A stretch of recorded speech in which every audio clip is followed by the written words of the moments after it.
Joining us now on the line from London is Patrick Basham. He's the director of the public policy research organization, the Democracy Institute. Mr. Basham, what started off as an allegation of tacky behavior at a tacky tabloid has now grown into a major scandal in the UK. What's your take on what's going on here? Well, you just never know where this thing is going to end. As you say, it started off as what apparently was a very bad one-off. Then it became widespread behavior at one newspaper. Allegations now it may have gone to other newspapers, and of course the police have been brought into this, not just in terms of investigating it, which apparently they've done a very bad job of, but in terms of their own allegedly corrupt relationship with the newspapers concerned.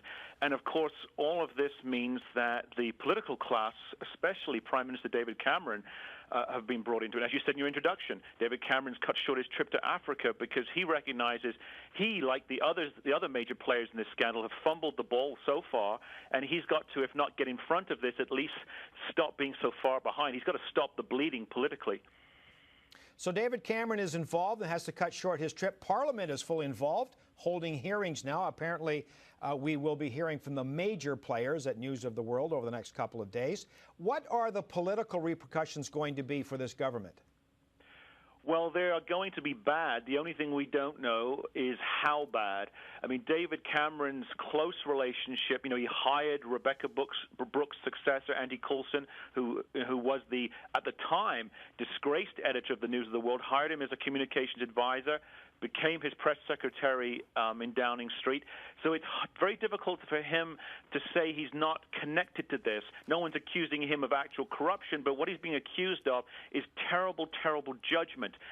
He, instead of apologizing right off the bat, has tried to push this off, and I think we've seen over the last week, as evidenced by his, announcement he's returning from Africa, that it's just not working. He needed to be more forthright and more candid and more apologetic. We may still get that, but it may be too little, too late.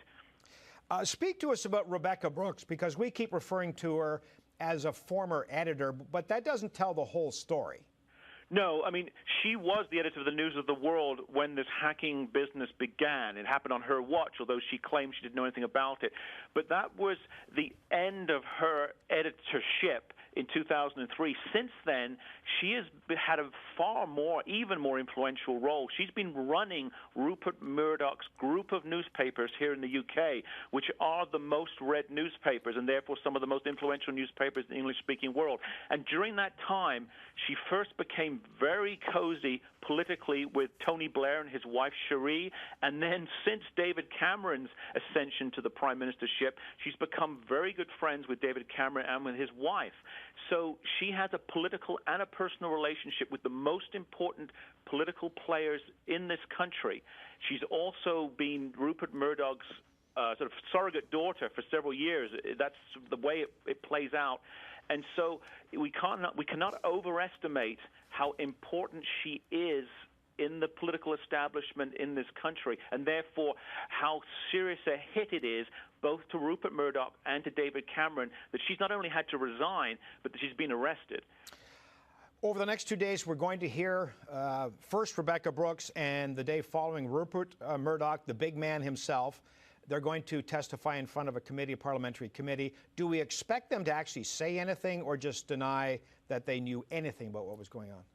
Well, given that Rupert and his son James's denials in recent days and weeks did not help matters at all, to put it mildly. In fact, they only made things worse.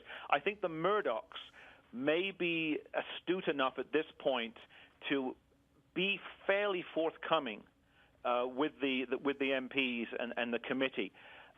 Rebecca Brooks, if she shows up, and we still don't know if she will, it's, I think, going to be far harder to get her to say anything useful. I say that because as she was arrested yesterday, legally, it's going to be far trickier for her to be forthright. It's also going to be harder for the MPs to interrogate her the way they had planned, because the risk is that both sides could wreck a criminal investigation. So we're going to, ironically, I think we'll hear more useful information from the Murdochs than we will from their former employee. Patrick Basham is the director of the Democracy Institute. Nice to talk to you, sir. Thank you. Thank you.